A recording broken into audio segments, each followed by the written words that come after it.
My name is Brittany Murphy, and I'm from Southwest Florida. I went to the University of Central Florida for my undergrad, where I studied both humanities, specializing in critical theory, and religion and cultural studies. I came to Dartmouth this past summer, and I'm a graduate student pursuing my master's degree in cultural studies.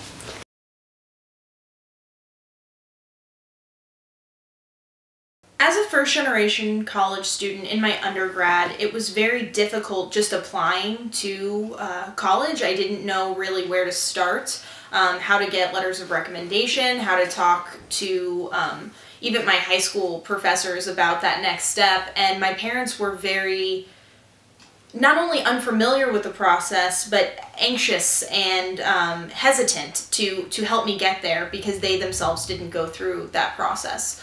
So once I got to undergrad, I didn't really anticipate going to graduate school. And when I decided that I wanted to pursue a graduate education, that was really the challenge. And I found a program called the McNair Scholars Program that helps first-gen, low-income, and underrepresented students get to that next step.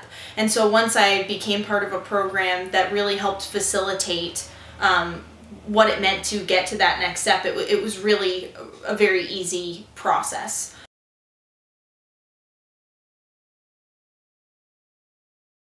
I was not planning to actually apply to Dartmouth for my master's program. I had been applying to other schools across the United States, and I was the program support specialist for the McNair program. After I graduated from undergrad, they hired me on to work there. And on behalf of my students in the McNair program, I was reaching out to the top name schools, especially Ivies, on behalf of my undergrad students to get into summer research programs. And I contacted Dartmouth's summer research program, and Nick Graham, who is in the MALS program, which is the program that I'm in now, answered my request and thought I was applying. We started talking, and he's like, well, your research interests would really work great in this program. Just apply. And so I applied, and sure enough, I heard back very soon and got my interview and got accepted into the school.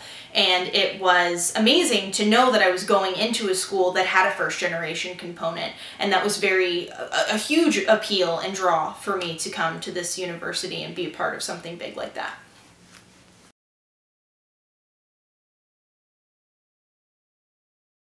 As a MALS student, I have the opportunity to study so many different things in the intersections of marginalized identities, and that's really what I aim to study. And as someone who's coming from a low socioeconomic background and a first-generation background, that's really impacted my trajectory, what I want to study, and who I want to reach from my studies.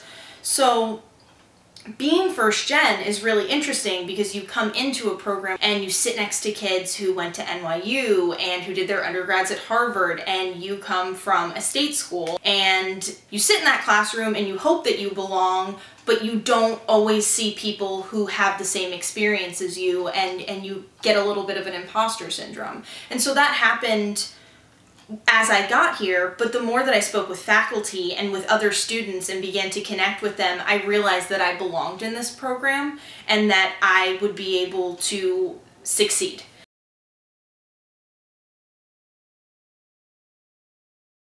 When I got over having those reservations, a lot of opportunities just started flooding in, and I just didn't say no. And I realized after being a research assistant at the Institute for Writing and Rhetoric, and now an assistant editor for the MALS Journal, that I would be able to take all of these different pieces to get into a PhD program.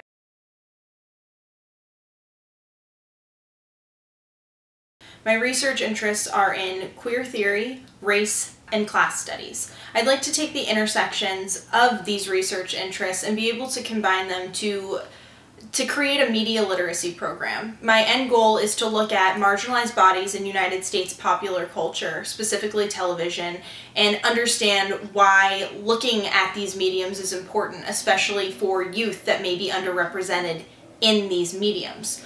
I'd like to take all of that theoretical research and be able to translate that into a media literacy program for youth that may occupy these marginalized identities. I think it's important to do this because we have this danger of a single story of what you would look like when looking at the TV screen. And TV is something that's constantly consumed, especially by kids who are in single-parent households or have a low socioeconomic background, where they're not getting all of the attention that they deserve.